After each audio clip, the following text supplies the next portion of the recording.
Finvest TV में आपका स्वागत है। भारत का पहला रियल एस्टेट चैनल। नए जीएसटी नियम। लीज पर लिए गए वाणिज्यिक संपत्तियों पर किराएदारों को 18% टैक्स का भुगतान करना होगा। 10 अक्टूबर से लागू होने वाले नए जीएसटी नियमों के तहत लीज पर वाणिज्यिक संपत्तियां लेने वाले किराएदारों के लिए एक महत्वपूर्ण बदलाव आया है। इन नियमों के अनुसार यदि किराएदार जीएसटी के तहत पंजीकृत हैं, लेकिन संपत्ति मालिक पंजीकृत नहीं है, तो किराएदार को रिवर्स चार्ज मैकेनिज्म (RCM) के तहत 18% जीएसटी का भुगतान करना होगा। इसका मतलब है कि टैक्स का भुगतान करने की जिम्मेदारी किराएदार पर होगी। विशेषज्ञों के अनुसार ये बदलाव उन किराएदारों के लिए चुनौतीपूर्ण हो सकता है जो कंपोजिशन स्कीम के तहत आते हैं, जैसे कि छोटे रेस्तरां। इन्हें जीएसटी का भुगतान तो करना होगा, लेकिन वे इनपुट टैक्स क्रेडिट (ITC) का दावा नहीं कर सकेंगे, जिससे उनकी कार्यशील पूंजी की आवश्यकता बढ़ सकती है। चार्टर्ड अकाउंटेंट करीम लखानी ने नियमों को समझाते हुए कहा, यदि संपत्ति मालिक जीएसटी के तहत पंजीकृत है, तो way forward charge mechanism (FCM) के तहत टैक्स वसूल कर सरकार को भुगतान करते हैं।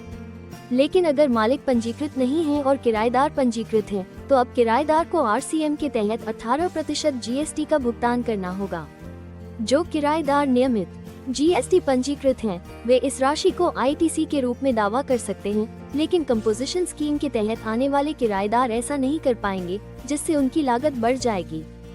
कंपोजिशन स्कीम छोटे व्यवसायों के लिए उपलब्ध है, जिनका पिछले वित्तीय वर्ष में कुल कारोबार 75 लाख रुपए से कम था।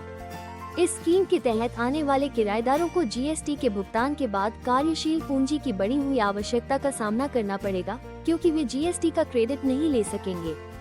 इससे छोटे विनिर्माता, व्यापारी और सेवा प्रदाता प्रभावित होंगे, जो दुकानें, कार्यालय या गोदाम लीज पर लेते हैं। यदि न तो किराएदार और न ही मालिक जीएसटी के तहत पंजीकृत हैं, तो ये नए नियम लागू नहीं होंगे। यदि दोनों पंजीकृत हैं या केवल मालिक पंजीकृत है, तो GST forward charge mechanism (FCM) के तहत लागू होता है, जहां मालिक टैक्स वसूल कर भुगतान करता है।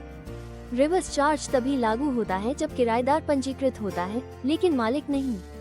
अधिकांश संपत्ति मालिक अभी भी जीएसटी के तहत पंजीकृत नहीं है, जिसका मतलब है कि किराएदारों को अपने RCM दायित्वों का निपटान नकद या चेक के माध्यम से करना होगा, क्योंकि वे इन भुगतानों के लिए अपने ITC बैलेंस का उपयोग नहीं कर सकते हैं। लखानी ने कहा, हम आपके सुझावों की कद्र करते हैं। आपकी राय हमारे कंटेंट को बेहतर बनाती है। फिनवेस्ट टीवी देखने के लिए धन्यवाद।